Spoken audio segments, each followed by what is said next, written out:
Hi guys, welcome back to my channel. आज मैं फिर एक नए टॉपिक के साथ आया हूँ।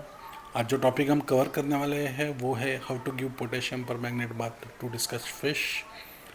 मैं सारी इन्फॉर्मेशन शेयर करूँगा जो मेरे लास्ट 10 to 12 ईयर्स के डिस्कस कीपिंग एक्सपीरियंस में मुझे काम आई है। पीपी बाथ देने के टाइम पे जो भी सारे स्पंज फिल्टर्स है अगर आपके सेटअप में तो वो निकालना है। उसके अलावा अगर ड्रिप फूड है तो ड्रिप फूड में थोड़ा डिफ़िकल्टीज होता है। प्लांटेशन टैंक है तो उसमें भी थोड़ा चैलेंजेस आते हैं कि उसमें पीपी बात हम नहीं दे पाते। पीपी बात बेस्ट वर्क करता है जब बैर बॉटम टैंक हो विद जस्ट 2 फिल्टर्स। तो मेरा सेटअप वही है जो मुझे इजीली डिस्कस को रेस करने के लिए अच्छा पड़ता है। तो मैंने यहाँ पे 2 फिल्टर्स है वो निकाल दिए हैं, पानी स्क्वीज़ कर दिया है।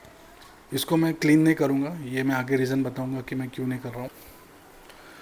पोटेशियम पर मैग्नेट जो मेडिकल शॉप में मिलता है वो क्रिस्टल फॉर्म में रहता है। मैंने ऑलरेडी इसका स्टॉक सॉल्यूशन बना के रखा है। ये 1 लीटर ऑफ बॉटल है तो इसमें मैं यूज़ करता हूँ एज एंड व्हेन रिक्वायर्ड। आपको इसे धीरे धीरे पानी में डालना है, एकदम एक्सट्रीमली पिंक नहीं करना है।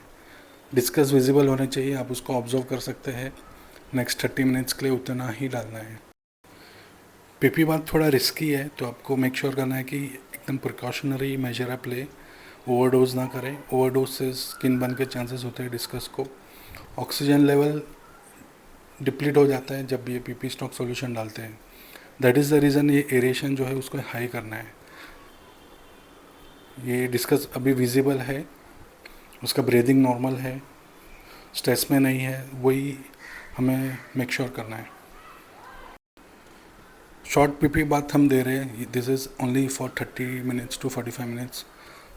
तो आप जब भी ये पोटेशियम बात दे रहे हो डिस्कस को, तभी आप ये आपको मेक श्योर करना है कि आप टैंक के सामने बैठे उसे बार बार ऑब्जर्व करते रहे, फिश को कोई इश्यूज़ नहीं आ रहे वो चेक करते रहे। डिस्कस अनकंफर्टेबल होना कभी स्टार्ट करते हैं जब ये ओवरडोज हो जाते हैं तभी।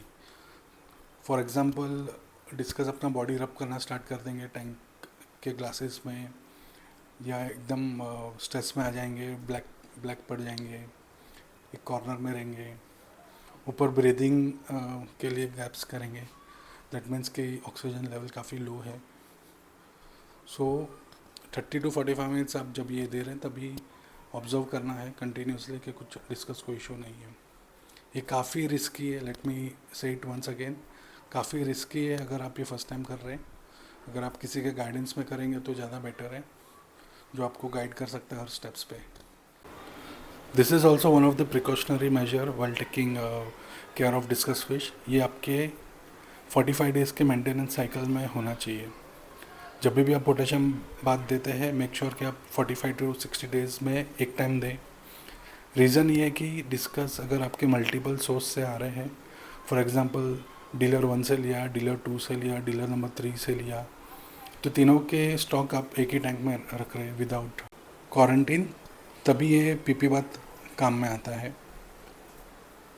तो जब डिफरेंट सोर्सेज से आप डिस्कस लेके आ रहे हैं, this is one of the best method to avoid cross contamination, any bacterial infection, anything external which can affect your discus.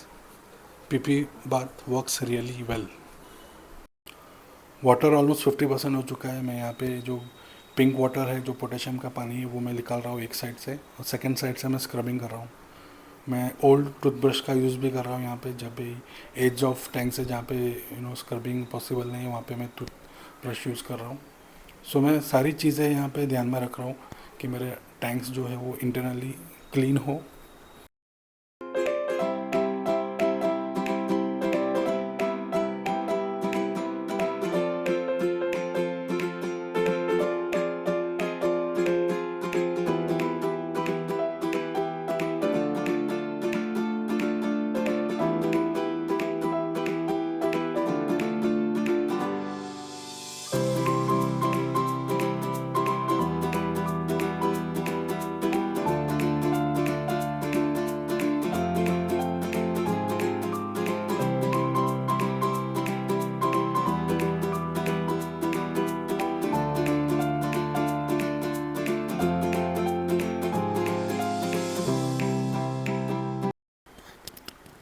Water level अभी ऑलमोस्ट 25-30% हो चुका है। तो मैंने क्या किया, जो सेकेंड साइड से टैप वाटर है उसका पानी फ्रेश वाटर स्टार्ट कर दिया है, और सेकेंड साइड से मैं इसका साइफन कर रहा हूँ। जो भी पिंक वाटर है वो मैं निकाल रहा हूँ, जो पोटेशियम पर मैग्नेट का पानी है वो निकाल रहा हूँ।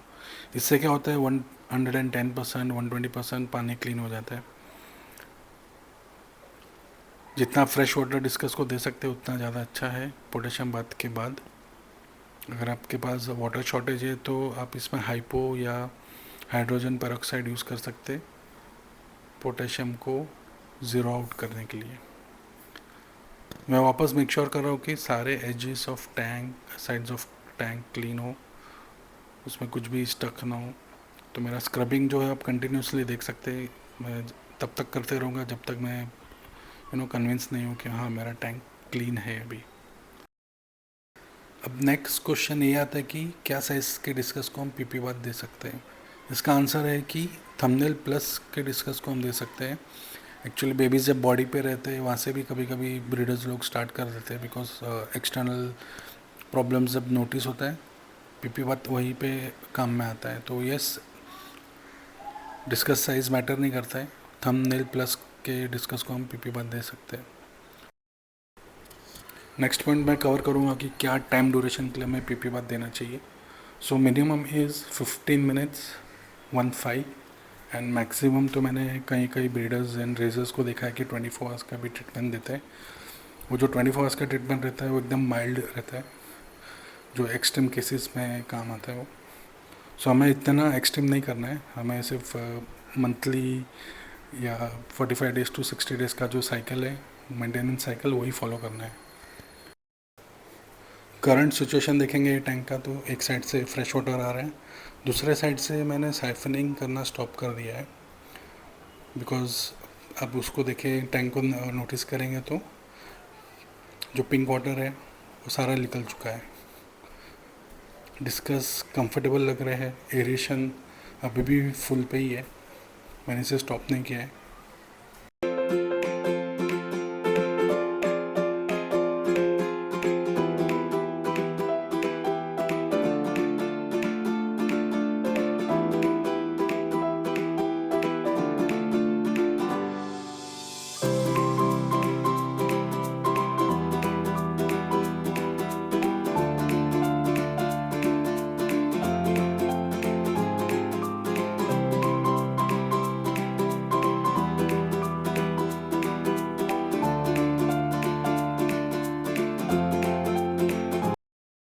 सो गाइस, अभी वाटर लेवल नॉर्मल हो चुका है, मैंने वाटर फ्लो स्टॉप कर दिया है, एरेशन बंद कर दिया है, बिकॉज मुझे स्पंज फिल्टर इंस्टॉल करना था। तो सिर्फ यही एक टाइम है जहाँ पे मैं एरेशन स्टॉप करता हूँ, अदरवाइज़ आप देखोगे तो कंटिन्यूसली मेरा ऑक्सीजन या एरेशन स्टार्ट था, कभी मैंने स्टॉप नहीं किया था। स्पंज फिल्टर भी मैंने सेम इंस्टॉल किया है, मैंने इसको वॉश नहीं किया है। रीज़न बीइंग ये पूरा टैंक एंड साइकिल हो चुका है, पूरा फ्रेश वाटर है। तो वैसे सिनेरियो में एज फिल्टर रहता है, एज स्पंज फिल्टर, वो काफ़ी बेनिफिशियल रहता है, बेनिफिशियल बैक्टीरिया ऑलरेडी रहते हैं इसमें। सो ये बेनिफिट है कि आप उसे पुराना स्पंज फिल्टर यूज़ कीजिए, बिकॉज वो पूरा नाइट्रोजन साइकिल से फॉर्म हो चुका रहता है। डिस्कस का स्ट्रेस रिलीज़ करने के लिए मैं यहाँ पे रॉक सॉल्ट यूज़ करता हूँ। ये पीपी बात कंप्लीट होने के बाद one of the best solution है स्ट्रेस रिलीज़ करने के लिए।